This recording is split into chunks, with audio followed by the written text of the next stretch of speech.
সৰুপথাৰত retro music academy মুকলি সৰুপথাৰৰ বাখীৰ বাবে সুখবৰ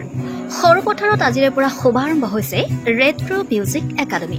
সৰুপথাৰ নগৰ সাপ্তাহিক বজাৰৰ সমীপত ৯ নং ৱাৰ্ডত মুকলি হোৱা এই ৰেট্ৰ মিউজিক একাডেমিত উঠি অহা প্ৰজন্মৰ ছাত্ৰ-ছাত্ৰীসকলে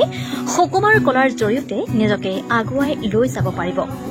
অভিজ্ঞ প্ৰশিক্ষকৰ দ্বাৰা আৰম্ভ হোৱা প্ৰতিষ্ঠানটিত গীত মাত বিভিন্ন বাদ্যযন্ত্ৰৰ লগতে থলুৱা বাদ্যযন্ত্ৰ আৰু চিত্ৰকলাৰ ওপৰত প্ৰশিক্ষণ দিয়া হ'ব শনিবাৰে প্ৰতিষ্ঠানটি সৰুপথাৰ মহাবিদ্যালয়ৰ বুৰঞ্জী বিভাগৰ মুৰব্বী অধ্যাপক সত্যব্ৰত দত্ত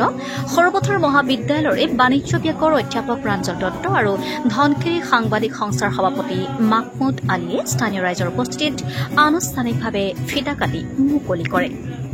তেওঁলোকৰ যোগাযোগৰ নম্বৰ হৈছে 8720963869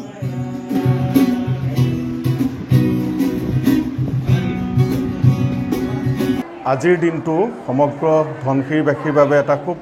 শুভ দিন ৰেট্ৰ মিউজিক একাডেমি ইয়াত আজি শুভাৰম্ভণি হৈছে সৰুপথাৰ সদৰত মোৰ লগত অনুপম আৰু কাকু দুগৰাকী আছে সংগীতৰ লগত জড়িত আমি আশা কৰিম আজিৰ এই শুভাৰম্ভণি দিনটোৰ পৰাই সমগ্ৰ মহকুমাটোৰ নতুন প্ৰজন্মই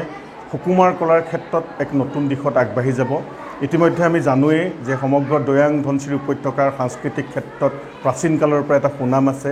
অসমৰ বাপতি সাহোন বিহুৰ জন্ম ইয়াতেই বুলি সুশীতসকলে কয় ইতিহাসে কয় মেথন কোঁৱৰ ওজা তেখেতৰ নাম সমগ্ৰ অসমে চিনি পায় গতিকে নতুন প্ৰজন্মৰ মাজত যি কিছুমান আমি সমস্যা দেখা পাইছোঁ এই সুকুমাৰ কলাৰ দ্বাৰা সকলোবোৰ মানে শেষ হৈ যাব বুলি আমি আশা কৰিম আমাৰ ছাত্ৰ ছাত্ৰীয়ে এই সুকুমাৰ খেলাৰ ক্ষেত্ৰখনত খোজ দিব আৰু তাৰ নেতৃত্ব দিব নতুন প্ৰজন্মৰ এইসকল কাকুহঁতৰ নিচিনা ল'ৰাবিলাকে আমাৰ আশীৰ্বাদ আছে আৰু এই শুভাৰম্ভণি দিনৰ পৰাই আমাৰ ল'ৰা ছোৱালী আগবাঢ়ি গৈ আন্তঃৰাষ্ট্ৰীয় ক্ষেত্ৰত তেওঁলোকে নিজৰ খোজ পেলাওক আৰু অসমৰ সংস্কৃতিক কঢ়িয়াই লৈ যাওক